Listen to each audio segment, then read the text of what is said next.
Will AI improve our lives or exterminate the species? What would it take to abolish poverty? Are you eating enough fermented foods? These are some of the questions we've tackled recently on The Next Big Idea. I'm Rufus Griscom, and every week I sit down with the world's leading thinkers for in-depth conversations that will help you live, work, and play smarter. Follow The Next Big Idea wherever you get your podcasts. Did you know that small and medium businesses make up 98% of the global economy, but most B2B marketers still treat them as a one-size-fits-all? LinkedIn's Meet the SMB report reveals why that's a missed opportunity and how you can reach these fast-moving decision makers effectively. Learn more at linkedin.com/meet-the-SMB. Hey, I'm Kwame Christian, and you are about to step into the world of Negotiate Anything, the #1 negotiation podcast in the world where we teach you how to make difficult conversations easier while getting more of what you want in the process. Each episode is packed with practical tips and strategies from the experts. We delve into negotiation, conflict resolution, and leadership skills that are crucial in both business and in life. Whether you're closing a deal, managing a team, or navigating personal relationships, Negotiate Anything provides you with the tools you need to succeed. Our conversations are real, relatable, and most importantly, rooted in practicality.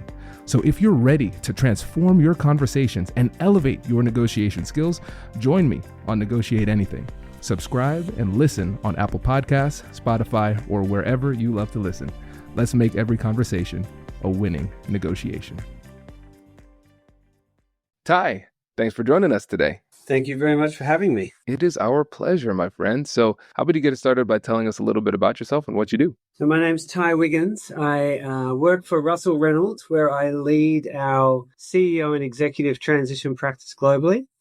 I've been with Russell Reynolds for 5 years now. Prior to that, I had my own coaching and consulting business with a business partner. You can probably hear from my accent that I'm Australian, but I am based out of our London office, and I have dual citizenship between Australia and the US due to my father being American and being born on an army base in Europe. Well, fantastic. And Ty, we are excited to have you because you are going to give us a sneak peek into the world of CEOs and the difficult conversations that they have. And your background, your experience, and the work that you do is really unique. And can you just set the stage for the audience about the types of difficult conversations that the CEOs are having and the difficult situations you help to coach them through? Absolutely. So the work that I do is primarily with CEOs as they step into their new role. So I start working with them generally a couple of months before the official start date, and then I work with them for 12 to 18 months as they start as CEO. In a lot of cases, they're first-time CEOs, but in many cases, they're second or third-time CEOs. And so the role that I play is really part advisor, part coach, part challenger in terms of their thinking. And one of the aspects around why this is valuable to my clients is it's very difficult for CEOs to get honest, objective feedback, especially early on. You know, we have this aspect of people telling CEOs what they want to hear or not telling them what they don't think they want to hear. So having somebody alongside them, especially in these early sort of months, to really look ahead at some of the challenges that they will have, use my pattern recognition to understand what might be coming up for them, my understanding of the transition process and the expectations of what the market, boards and organizations look for is very, very helpful. And so in that period of time, as you would expect, there's a range of tough conversations, there's a range of tough decisions, there's a range of personal challenges that are going on, because the CEO role, as we know, is one that's very hard to prepare for. And as such, the transition to being CEO, I think, is probably the toughest transition you can go through in your professional career. What's so interesting about this is that I don't think many people find themselves in this position, being the person who transitions to CEO, first of all. So that makes it rare. But then also when you are on the outside looking in, you look at the CEOs, they have to carry themselves with a certain amount of confidence, a certain amount of gravitas, and it can seem as though they are almost impenetrable when it comes to some of the challenges that they might face. It seems like they're always ready, incredibly competent, savvy, smart, and what you're showing us here is that, especially at the beginning portions of this transition into the role of CEO, it can be a very vulnerable, lonely, isolated type of experience. And before we get into the specifics of the conversations, I think it would be really instructive to explore the emotions and the psychology behind what it is that they're experiencing, because that emotional cocktail that is stirring in their minds every single day is going to have an impact on the way that they navigate these conversations. So can you tell us a little bit about the emotions and the psychology that come into play during this transition period? For many CEOs, it's a role that they've aspired to for a long time, whether it's been very purposeful or not. It's been at the back of their mind. So I have worked with a couple who are what I'd call surprise CEOs, didn't really want it, ended up with the role. But for the most part, people are thinking about this for years. So they're watching this role carefully. They're trying to understand it. If you're a senior executive working directly for the CEO and close to the CEO, you have a really distinct view of what you think this role is going to be like. So when a CEO is appointed, there's the process they have to go through to be selected. Like any huge role in your career, it's anxiety provoking, it's exciting at the same time. Once they're selected and announced, there's this mixture of obviously excitement, there's relief that they've attained this top of the house role, and then there's these variations of nervousness and stress. And, a lot of this comes from the fact that the CEOs, especially that I get to work with, have a high level of humility. So they're very conscious about the challenge that they're undertaking. And there are days, sometimes weeks, if not months of, can I actually do this? Can I pull this off? Have I bitten off more than I can chew? And so this goes up and down as they go through this early period. And as they get closer to the start, they're usually in hyperdrive in trying to learn what they can and digest information. They're just consuming it as fast as they can, in the belief that if they learn it all straight away, they'll be more successful. As they go through the first couple of months towards that 6-month period, there's often this period of increasing confidence that can be knocked a little bit between sort of 6 and 9 months. And in the book, I talk about it as the crash, because up until that point, the CEO is often getting a lot of smiling and waving from the organization. People are happy they're there and they're excited that the person's talking about change and improvement. And then in about 6 months, there tends to be this pushback from the organization, and that can really knock them. So I work with them through this period of time, trying to call out that whilst it looks good now, it might not stay that way. So I think one of the really pleasant things about some of the people I interviewed was just how normal and humble they were, and how challenged they were about the role and the responsibility, and how at points they were anxious and nervous that they didn't know whether they were doing the right thing, and they wore that quite heavily. This is perfect.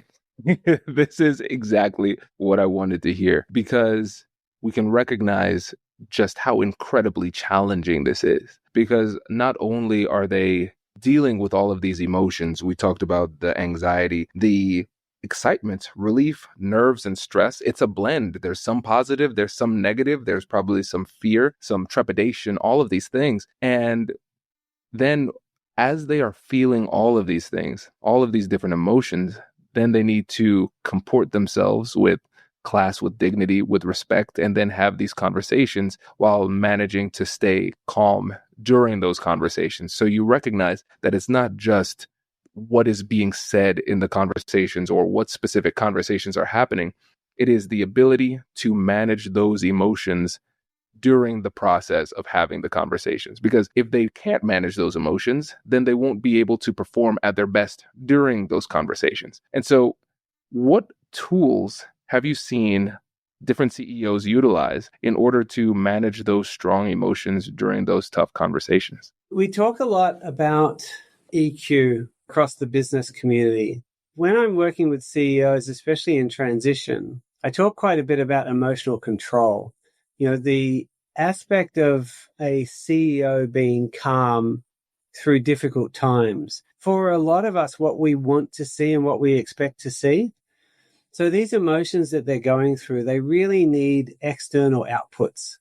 And sometimes the work that I do involves me getting a phone call from a client who just needs to vent or just needs to get something off his or her chest. And I'll say, do you actually want me to help here, or am I just listening? And they go, I just need you to listen right now because there's no one else I can say this to. But here's what happened and here's how I'm feeling. I go, great, we can do that.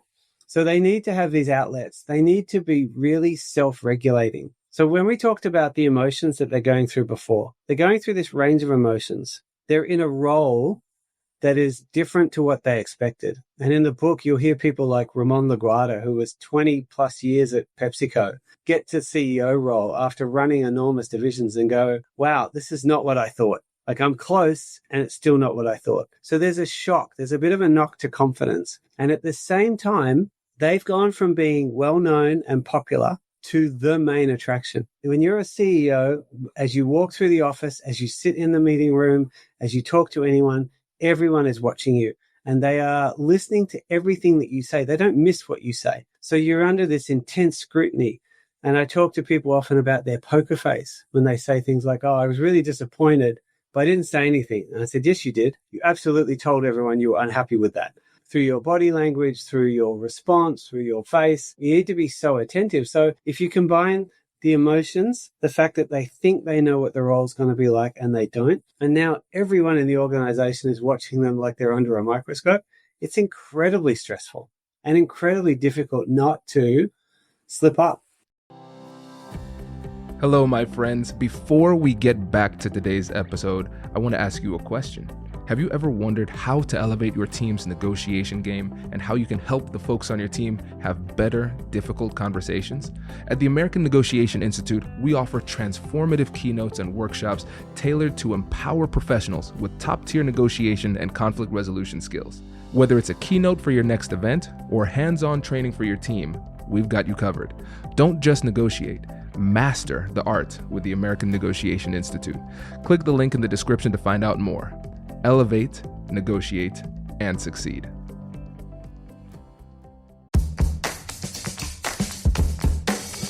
Hey you, I'm Andrew Seaman.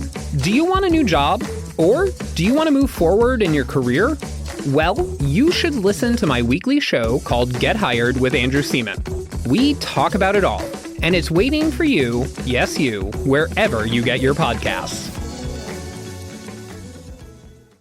Small and medium businesses don't have time to waste, and neither do marketers trying to reach them.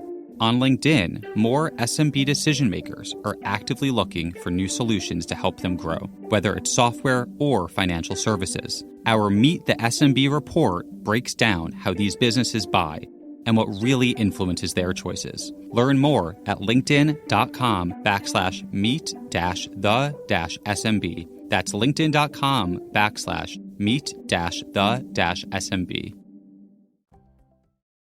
I did not think about that aspect of living life under a microscope too. That, again, is an added layer of challenge. And so, wow. So when you find yourself in those types of situations, people are analyzing your facial expressions. People are analyzing your mannerisms and your body language. They're paying attention to your tone and trying to read between the lines of what you are saying and what you are not saying. And for the person who is in that position, they are, again, under a lot of emotional duress and stress and pressure. So what advice would you have for somebody who is coming into that difficult conversation? What is it that they can specifically do to gain some of that emotional control? In some ways, like a little bit like some politicians, one of the things that I think helps CEOs early is to have some responses that they have sort of prepared, especially around a couple of things. So new CEO represents change and challenge to the organization. So people very quickly try to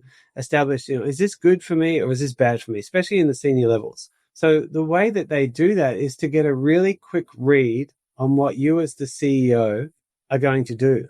So the sooner, if I'm one of the senior execs, the sooner I can get a read on what you think, the safer I can make it for myself. So I'm pushing you for what's your view on this? What's your opinion on this? I know, I know you have a view. And for CEOs that are happy just to chat about their early musings and thoughts, they can often find themselves in a bit of trouble down the track because people don't take it as just ideation on the fly. They take it as this is set in stone. And I've got some really funny examples in the book of people running off to do stuff. And one of the quotes that I love came from Ron Williams, who was the former CEO of Aetna. He said, a CEO's casual utterances can result in concrete buildings.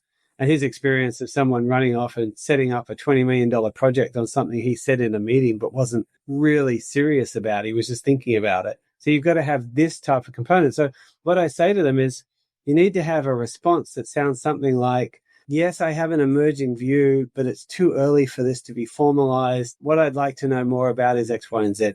So you have this way of deferring some of these early opportunities people are trying to get you to give your opinion and have some other, sort of responses that will put people at ease without committing you to different things. And that helps you with some of these responses. Another two aspects that I've worked with a lot, and I mentioned sort of both in the book, is this concept from Nelson Mandela about speaking last in meetings. And I heard Jeff Bezos talk about it again the other day on a video. As the CEO, if you come into the meeting and set it up, frame the discussion, frame the problem, give your early thoughts, you've not only started the meeting, you've generally ended it as well. Because it takes a very brave soul to challenge something that the CEO has set. So if you come into the meeting and say, all right, here's the problem, here's what I think we should do, but I'm really interested in everyone's opinion, you've killed it. You've done it. Like, it's over. So you need to be really, really conscious about your influence as CEO on any of these discussions, thought processes, brainstorming sessions. You can absolutely lead the witness often. Another technique that I've given leaders, especially when they are hugely intelligent, they often have the right answer, but they're missing out on the nuances that people are giving them, is to go back to writing on an old-fashioned notepad. When they hear something, they write it down, which gives their brain that nanosecond to think about the response before they blurt out the solution or they blurt out some sort of response that steers the conversation. So there are little things like that that we can help people do to increase their emotional control and their ability to respond and not react. Ty, this is gold. This is gold, because what you've done here is you've given people concrete tools that they can utilize to exercise that emotional control. And I think a lot of times we might have that stoic mentality where we need to find our way to sit there in the face of a very, very difficult conversation, just stone-faced, not showing any emotion and knowing exactly what to say at all times. And what we're recognizing is that even people at the very top of the company, the CEOs, often struggle with the same thing. They don't always know what to say. They often feel these emotions and they're difficult to manage. And so just taking a notebook, jotting things down, delaying your response, introducing that pause, that is something that you can do in the moment to give yourself time to respond. And it sounds like also before the meeting, we're going to actually think through what it is that might be said and how we would respond in those situations. Because I love that example that you gave where you're saying, all right, thank you for this information. I'm going to need a little bit more time to think through this. But considering that and then asking a question, it allows you to show the respect to the other person, to show, yeah, I am listening because the things that you are saying are valuable and I appreciate that. I can't add anything to the conversation at this time, but I'm still in the conversation and I care about you enough to ask another question. And so you're validating the person without putting yourself in a position where you might be exposed inappropriately at this time. So I love how concrete these strategies are, because it's not just that CEOs and emerging CEOs could utilize these in their difficult conversations, but it's also everybody in there who's listening to this podcast in their own way can find ways to utilize the exact same techniques. Yeah, 100%. When you're new in a senior role, you need to be comfortable with saying, I don't know. People know that you don't know. So sometimes the pressure to feel like you need to have the answers comes from you. So there's a lot around confirmation bias. There's a lot around bias to action. We really need to sort of get on top of, and this is the conversations I have regularly around people's expectations of themselves. And I'll point out, the only person in that room that thinks you should know the answer after 2 weeks is you. Nobody else feels that. So you're not actually helping yourself, nor are you helping the situation. It is expected and acceptable to say, actually, at this point, I don't know. but I'm happy to go find that out, or this is something I need to understand. So there's this degree of honesty, I think, in your early communication. But where this gets lost is when you become CEO for the first time, all this stuff just bubbles to the top. Like, right, I am in charge. I am responsible. I need to lead. I need to have the answers. I need to do X, Y, and Z. And depending on where you've come from in terms of your function, you'll respond to this differently. One of the progressions to CEO, which is common, is the COO to CEO. Now, COOs have a bit of a privileged role in organizations. They can be a little bit sharp-elbowed. They're known for getting stuff done. They're operational. They just move with pace. They move around the organization. I've worked with a bunch that can be quite controversial. They're the ones in the executive team meeting dropping the proverbial hand grenades on the table and challenging marketing and challenging finance and having this great role. And then they become CEO and they can't do any of that anymore. They're now the leader of the organization. They need to be calm. They need to be considered. They need to be measured. For some of them, it can be a real challenge. And this is where some of those techniques about backing them off a little bit is so important. And, one of the views I have around this is the COO can work with 80% correct information. They're moving fast, they're getting stuff done. But when you're the CEO, working with 80% might mean, significant differences for the organization. So if you lead the witness and cut off 20% of the data coming from your team, you're going to miss great opportunities as the CEO. Very different to the COO. Ty, you know what's so fascinating about this? It's recognizing that in our lives, there are going to be different roles that we play. For me, I'm the CEO of the company, but I'm also a husband, I'm also a father, and I'm also a friend. And in all of those roles, I communicate, but I have to communicate differently in each of those roles. And here, when it comes to the COO transition to CEO, what we're recognizing is that the very skills that could take you to the top and help you to become an incredibly successful chief operating officer could make you very ineffective as chief executive officer. And so there has to be a bit of an internal negotiation for you to recognize, all right, who am I in this situation and who do I need to be? And then it's almost like once we get clarity on our role, our professional identity, then that clarity can lead to the proper negotiation skills manifesting themselves in the conversation. Because it might not be a situation where you don't have the skills to have the particular conversation. It might be the fact that for whatever reason, you're struggling to identify the appropriate role or identity within yourself in this conversation. 100%. One of the questions I often ask CEOs in the pre-transition phase, so ideally before they've officially started, is what type of leader does the organization need you to be at this time? And I ask this question for a number of reasons, but one is to let the individual know that as CEO, it doesn't work that everyone just needs to fit in with them and their leadership style. To be effective, CEOs will adapt their leadership style to suit the organization and the organizational situation to create an environment where the individuals and the teams can flourish and do their best work. And this obviously relates specifically to how they communicate, because it's with their communication that they set the tone. I talk to leaders often about reminding them that we judge ourselves by our intent and others judge us by our behavior. So if they're communicating things without offering up the intent, then they shouldn't be surprised that people will just assume the intent, and it may not be what they actually thought. So early on, they have to over-index on the intent. I'm going to change this series of meetings, and my intent is. I'm going to move the conference, and my intent is. I'm going to work on the values of the organization with a team of people, and the intent is. Because understanding the intent makes the communication and the actions far clearer. And one thing that people need to remember is that nobody dies waiting to work out what the intent is. They go straight to it and guess it themselves. This is what runs around the organization. Ty just did so-and-so, and I think he's doing it because he's going to sell our division to a competitor. No, that's not my intent, but I wasn't clear. So now 2,000 people are worried about their jobs and going home to their respective partners, stressed and anxious. So you have to be so crystal clear about all these things up front. And a lot of times what gets in the way, again, is this bias to action. and the fact that the incoming CEO feels that he or she needs to do things early to establish that they're the right person for the role, that they're up for the challenge, that they've got this, and in doing so, they can do things that actually put the organization off.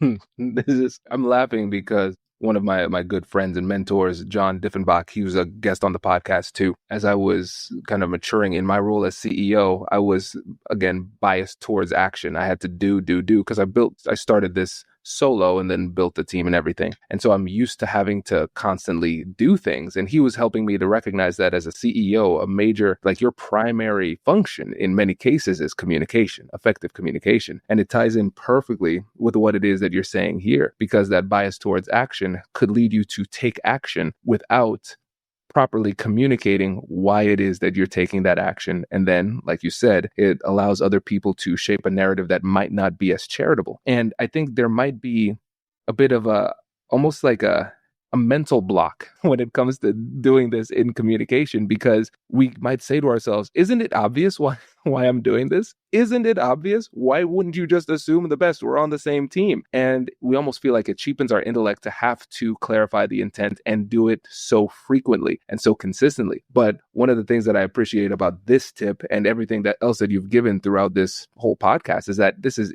easily actionable. Like, we can all put this into practice. It's more about making sure that we have the discipline to do it with consistency and the humility to recognize that even though we might not feel as though we should have to do this, we recognize that we still should do this for the betterment of the team. You're 100% right. I think early on, when you are new in role, especially as a new CEO, you get better bang for your buck from what you communicate than what you actually do. And there's a couple of reasons for this. When you're new into a CEO role, your ability to really do significant things in the first month is limited. But your ability to communicate what you're thinking, what you're learning, what you're hearing, how your thoughts are emerging, asking these questions, talking to people about where they see the organization, the opportunities and challenges is enormous. So you shift the bar far better by what you communicate than what you do. And I've worked with individuals who had the view, which is a lot of people have this view, is that my good work speaks for itself. I just need to focus on the work, get things done. And to your point, everyone will understand why I did it and how well I did it. But when you're very senior or CEO, by the time some of these actions come to deliver outcomes, it can be months. And in those months, people are going, what's going on? What is this person doing? So you can't leave it to chance. So communication versus action early on, I encourage people to lean into the communication. And communication is one of those things that we never master. We're constantly getting better at it. We're constantly adjusting. We need to, I often talk about, there's no bad catch. There's only a bad pass. So I put everything back onto when the CEO goes, listen, I was really clear and they didn't get it. No. That's not how this works. You have to get the message to them. That's your job. If they didn't get it, do it differently. Say it again. Try again. Do it again. You can't just go, they didn't get it. So you need to own that communication. And this is one of the skills that if you're stepping into a CEO role from a senior executive role, this is where I'd spend a lot of time before you land, really getting discerning and deliberate about how you're going to communicate, what you're going to say, what questions you're going to ask in your early one-on-ones, how you're going to respond to different questions, because people will be hanging on every word. Ty, this is so good. First of all, personally, as a CEO, I appreciate this coaching session. This feels like a coaching session to me, so I appreciate that. For the listeners too, I know that they were able to get a lot out of this, not just for those who are in CEO roles, but also just everyday leaders. There's a lot that we all can glean from this information. So Ty, I really appreciate you coming on today. And before you go, can you please let the listeners know again about you, the work that you do, and your book? Sure. It's been great to be on. So Ty Wiggins, I lead the CEO and executive transition practice for Russell Reynolds. I've just written my first book, which is called The New CEO, which is available on Amazon and all the usual places. It talks about the challenges of landing well and performing quickly in the CEO role. But there is a lot in there that I am getting really good feedback on that senior executives are taking on board. So I'm very privileged to do the work that I do, and I love it. Incredible. Ty, thank you so much for coming on today. Really appreciate it. Thank you very much for having me. If you've made it to the end of this episode, you're now part of our negotiation community. Every conversation, every deal, every tough negotiation shapes the world that we live in. And the more we grow together, the stronger our community becomes. If this episode gave you something valuable, don't let it stop with you. Share it with someone who needs it. A friend, a coworker, or anyone looking to take more control of their conversations, their careers, and their lives. Every time we bring somebody new into this space, we make negotiation a tool for real change. And if someone shared this with you, take a second to acknowledge that. They see you as part of this journey and as someone who belongs in this community. Let them know you appreciate it. This is how we build something meaningful. We do it by looking out for each other. So if you haven't already, join us. Subscribe, stay connected, and help us to grow this movement, because when we become better negotiators, we create better outcomes for ourselves and for others. Hit subscribe and share this with someone, and let's keep building together. I'll catch you in the next one.